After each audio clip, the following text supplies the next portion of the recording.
என்னெல்லாம் பேச்சு பேசினவன் இப்ப திடீர்னு வந்து பொத்தடின்னு காலில் விழுந்துட்டான். நீ வந்துதான் அவனை லட்சுமிங்க. என்னதான் செய்யறது?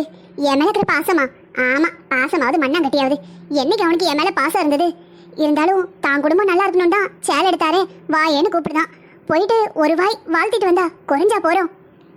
சரி, நம்ம ஒரு எட்டு போயிட்டு வரலான்னு பார்த்தாலும் இந்த மனுஷங்கிட்ட நம்ம அனுமதி வாங்கணுமே. இந்த மனுஷன் நம்மளை எப்படி அனுப்ப போறேன்னு தெரியலையே. இவரா அனுப்பி வச்சாதான் நல்லது. எப்படி இவரா சரி போன்னு சொல்லுவாரு? என்ன செய்ய? இம்புட்டுனால எட்டி பார்க்கல. எந்த சீர்வரிசையும் கிடையாது. உன்னோட இந்த பச்சை சீர்வரிசை வேண்டாம், ஒன்றும் வேண்டான்னு சொல்லிட்டோன்னா உறவே முடிஞ்சு போயிடும். அப்படி எதுவும் நடந்துடக்கூடாது. கடைசி வரைக்கும் அண்ணன் இல்லை தங்கச்சி இல்லைன்னு ஆயிடக்கூடாது. கூட பிறந்த ரத்த உறவு. பகையை சம்பாதிக்காம எப்படியாவது சுமூகமா போகணும். என்ன செய்ய? பச்சை சேலை எடுத்து கொடுத்தா அக்கா தங்கச்சி மாதிரிலாம் மனசு மாதிரி நல்ல வாழ்த்துவாவே, சாவோட மாட்டாவே. அண்ணமார் குடும்பம்லாம் நல்லா இருக்குங்கிறது உண்மையோ பொய்யோ அது வேற விஷயம். இருந்தாலும் பேச்சே இல்லைன்னு இருக்கிற நம்ம கிட்ட வந்துட்டு நீ எப்படியாவது வாழச்சுமின்னு கெஞ்சி கொஞ்சி கூப்பிடுதான். எப்படி போக மாட்டேன்னு சொல்ல. இவ்வளவு நாளும் ஆம்பளைங்களுக்கு தான் எல்லா மரியாதையும் கொடுத்தாங்க. முதல்ல அக்கா தங்கச்சிக்குன்னு இந்த மரியாதை வருது. இது எதுக்கு விடணும்? இந்த உலகத்துல எதுக்கு எடுத்தாலும் தாய் மாமா உறவு, அந்த உறவு, சித்தப்பா உறவு, பங்காளி உறவுன்னு எல்லா ஆம்பளைங்களுக்கு தான் எல்லா முறையும். முதல்ல பொம்பளைங்களுக்கு மரியாதை கிடைக்கிறதா கொண்டு வந்திருக்காங்க. பச்சை சேலங்கா, கெஞ்சிதான், கொஞ்சிதான், வாயமா வந்து வாயார வாழ்த்திட்டு போயேங்க. இப்படி ஒரு நாள் அவன்கிட்ட பேசினதில்லை. இது எவ்வளவு முக்கியம்? எப்படி இந்த சான்ஸை நம்ம விடுறது? ஆனா என்ன செய்ய? ஒரு பக்கம் அண்ணன் போட்டுக்கிட்டு கெஞ்சிக்கிட்டு கிடக்கான், இந்த பக்கம் அண்ணனை வேண்டாம் தம்பி வேண்டான்னு நம்ம புருஷன் சண்டை போடுறாரு. இந்த ரெண்டுக்கு இடையில நான் என்ன செய்வேன்? என்னங்க வந்துட்டீங்களா? என்னடா கல்யாண வீட்டுக்கு போயிட்டு அப்பவே வந்துட்டோம். இந்த மனுஷன் நம்மளுக்கு முன்னாடி கிளம்பினதை இன்னும் வீட்டுக்கு வர காணுமேன்னு யோசிச்சேன். கல்யாண வீட்டில் என் ஃப்ரெண்டு ஒருத்தனை பார்த்தேன். அப்படியே பேசிக்கிட்டே இருந்ததுல நேரம் போனதே தெரியல. என்னங்க என்னையே பார்த்துக்கிட்டு இருக்கீங்க? இல்ல, இன்னைக்கு நீ ரொம்ப அழகா இருக்க. அது சரி, எப்பவும் மாதிரி தான் இருக்கேன். உங்களுக்கு இன்னைக்கு தான் அழகா தெரியறானாக்கும். லட்சுமி. என்னங்க ஏன் பட்டி காட்டா முட்டாய் கடையை பார்த்த மாதிரி முறைச்சு பார்த்துட்டு இருக்கீங்க? புள்ளே எங்க? புள்ள அப்பவே தூங்கியாச்சு. சரிங்க, எதுக்கு வீட்டுக்கு சீக்கிரமா வரல? ஏன் இவ்வளவு நேரம்? அப்படி உங்க ஃப்ரெண்டு கிட்ட என்னதான் பேசிக்கிட்டு இருந்தீங்க? சும்மாதான். சும்மாவா இம்புட்டு நேரம் பேசிக்கிட்டு இருந்தீங்க? அதை விடு லட்சுமி. சரி, நம்ம மச்சூட்டுக்கு போவோமா? இல்லங்க, மச்சி விட வேணாம், கிச்சி விட வேணாம். பேசாம போய் படுங்க. இல்ல லட்சுமி, மச்சூட்ல ஃபேன் இருக்குல்ல, அதை போட்டு கொஞ்ச நேரம் இருப்போமே. வேண்டான்னு சொன்னேன். மன்னிச்சுக்கோ லட்சுமி, ஏதோ அழகா இருந்தியா, மன்னிச்சுக்கோ. இனிமே கேட்கல. சாரிங்க, என் மேலதான் தப்பு. என்ன லட்சுமி இங்க நிக்க? ஒண்ணு இல்லைங்க, ஆட்டுக்குட்டி ஒரே சத்தம். அதான் என்னன்னு பார்த்துட்டு போமேன்னு வந்தேன். பார்த்தா முன்னாடி கிடக்குற புல் இல்லை அவளுக்கு, அதான் கத்திக்கிட்டு கிடந்திருக்கு. கொஞ்ச நேரம் அவுத்துடுவோமேன்னு பார்த்தேன். அப்படியே கட்டாந்திரியா பார்த்தனா கன்றாவியா இருந்தது. கடற்கரை பெருக்கி சாணி அள்ளி அலசி விட்டு மாட்டை குளிப்பாட்டி ஆட்டை குளிப்பாட்டி இவ்வளவு நேரம் ஆயிட்டு. இப்போ இடுப்பெல்லாம் வலிக்கு. போய் ஒரு கடுங்காப்பி குடிச்சாதான் அப்படியே மண்டைக்கு இதமா இருக்கும். இந்த வெயிலையும் கடுங்காப்பின்னு குடிக்க பத்தியா? இந்த உலகத்திலேயே இவ்வளவு வெயில்ல காஃபி குடிக்கிற ஆளு நீ மட்டும்தான் இருப்ப. நீங்க வேற, இந்த உலகத்துல இருக்கிற பாதி பேர் என்னைய மாதிரி தான். எவ்வளவு சூடா இருந்தாலும் காஃபி வேணும். லட்சுமி. என்னங்க? வா, அங்க போய் கொஞ்ச நேரம் உட்காருவோம். வேற அம்பிட்டு கிடக்கு, அங்க போய் என்ன உட்கார? இன்னும் பாருங்க, இட்லி ஊத்தி வச்சிருக்கேன், சட்னி அரைக்கல. வா வா, ஒரு 10 நிமிஷம் தானே, அதுக்குள்ள சட்னி அரைச்சிடலாம். வா. உங்க அண்ணன் வந்துட்டு போயிருக்காரு. நீ என்ன முடிவெடுத்திருக்க? எதை கேக்குறீங்க? புரியலையே. இல்ல, உங்க அண்ணன் சேலை எடுத்தாருன்னாருல, அதான் சேலை வாங்க போக போறியா இல்லையா? ஏங்க, எனக்கு ஒண்ணு தோணுது. என்ன லட்சுமி? எங்க அண்ணக்காரன் வந்துட்டு போனது ஒரு பக்கம் கிடக்கட்டும், அவனுக்காக நம்ம 2 பேரும் எதுக்கு சண்டை போட்டுக்கணும்? என்ன சொல்ல வர? என்னங்க, பொறப்புல நான் பொம்பளை. பிறந்த வீட்டு பாசம் சாகர வரைக்கும் எனக்கு இருக்கும்.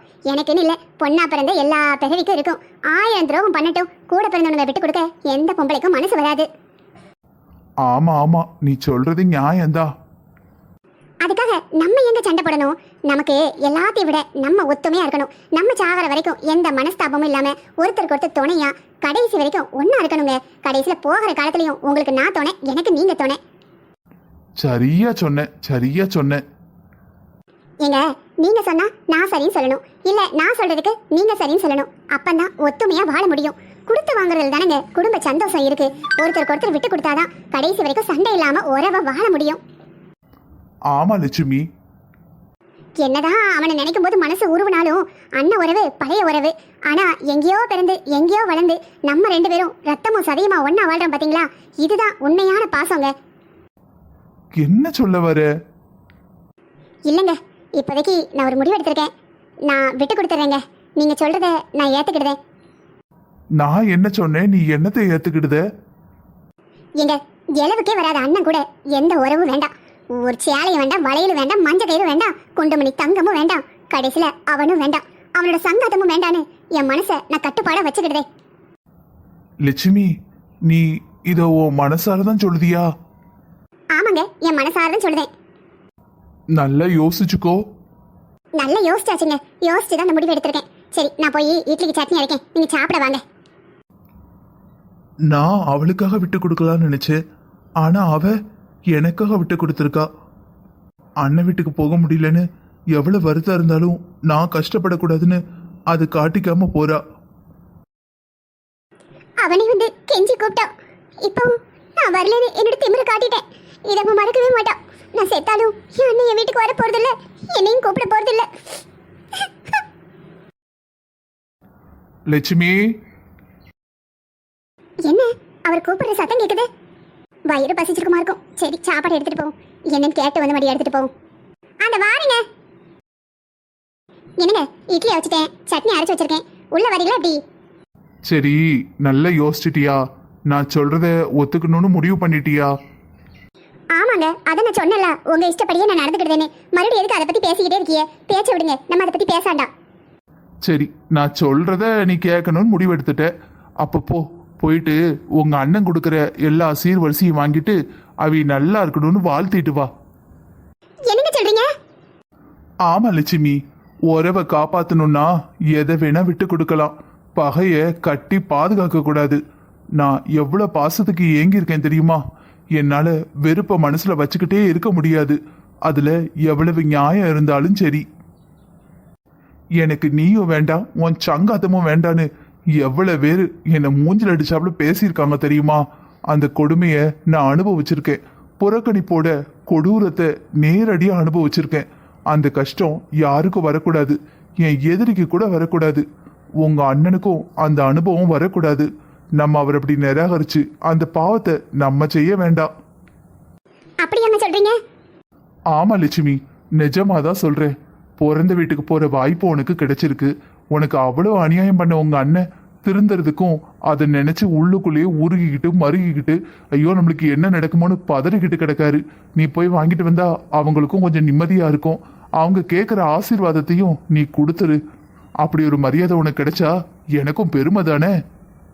லட்சுமி, சாப்பாடு அவ்வளோ நல்லா இருந்ததுமா. நம்ம அம்மா கையில சாப்பிட்ட மாதிரியே இருந்தது. எப்பா, என்ன ஒரு டேஸ்ட் மச்சான். நீங்க ரொம்ப கொடுத்து வச்சவிய. ஏனே கையை தட்டிலே அலசுனேன், கேட்க மாட்டேன், இங்க வந்து அலசுதே. இருக்கட்டும் லட்சுமி, உங்க மைனிக்கு இருந்த இடத்துல தட்டில் கை அலசணும்னு வச்சுக்கோ, ரொம்ப கோவம் வந்துடும். அந்த தட்டை உடனே அலசி வைக்கணும்பா. அது அப்படியே பழக்கமா போயிட்டு. ஏன் மச்சான், நான் இங்க வந்தது உங்களுக்கு சர்ப்ரைஸா தானே இருந்தது? ஆமாத்தான், நீங்க சொல்ல கொள்ளாம வந்துட்டீங்களா? அதான் எனக்கு ஒன்றும் புரியல.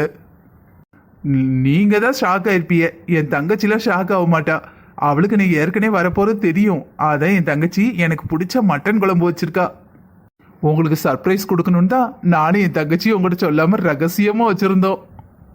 அது சரி, அண்ணன் தங்கச்சிக்குள்ள ரகசியம் இல்லாம இருக்குமா? இந்த பாருங்க மச்சான், இப்ப கூட என் தங்கச்சி கிட்ட புருஷனா அண்ணனான்னு கேட்டா என் தங்கச்சி என் பக்கம் தான் சேருவா. அவ உங்க மேல பாசமா இருந்தா எனக்கும் சந்தோஷம் தான் தான். ஐயோ, சும்மா சொன்னேன் மச்சான். சே, என் தங்கச்சி கூட இப்படி பாசமா வாழ்றத விட்டுட்டு அவளுக்கு என்ன கொடுமைலாம் வச்சுட்டேன். இவங்க 2 பேரும் என்னை எவ்வளவு பாசமா பாத்துக்கிறாங்க. இவங்க முகத்தை பார்க்க பார்க்க எனக்கு குற்ற உணர்ச்சியா இருக்கு. இந்த கதையை பார்க்குற யாரா இருந்தாலும் சரி, நீங்க அண்ணனா இருந்தாலும் சரி, தங்கச்சியா இருந்தாலும் சரி, தம்பியா இருந்தாலும் சரி, நீங்க குடும்பத்துல பொருளாதாரத்துல முன்ன பின்ன இருந்தீங்கன்னா உங்க கூட பிறந்தவங்ககிட்ட அதை காட்டாதீங்க. உங்க பகட்டு, உங்க ஆணவம், அது எல்லாத்தையும் தள்ளி வச்சுட்டு கூட பிறந்த பொறுப்பிட்ட சின்ன பிள்ளையில எப்படி இருந்தீங்களோ அதே மாதிரி அன்பா இருங்க. பணம் காசு வசதியான வாழ்க்கையை கொடுக்கலாம், ஆனா அன்பு தான் மன நிம்மதியை கொடுக்கும். இந்த கதை உங்களுக்கு பிடிச்சிருந்ததுன்னா மறக்காம எங்களோட சேனலை நீங்க சப்ஸ்கிரைப் பண்ணுங்க. இந்த வீடியோ பிடிச்சிருந்ததுன்னா மறக்காம லைக் பண்ணுங்க. கதை எப்படி இருக்குன்னு கமெண்ட் பண்ணுங்க.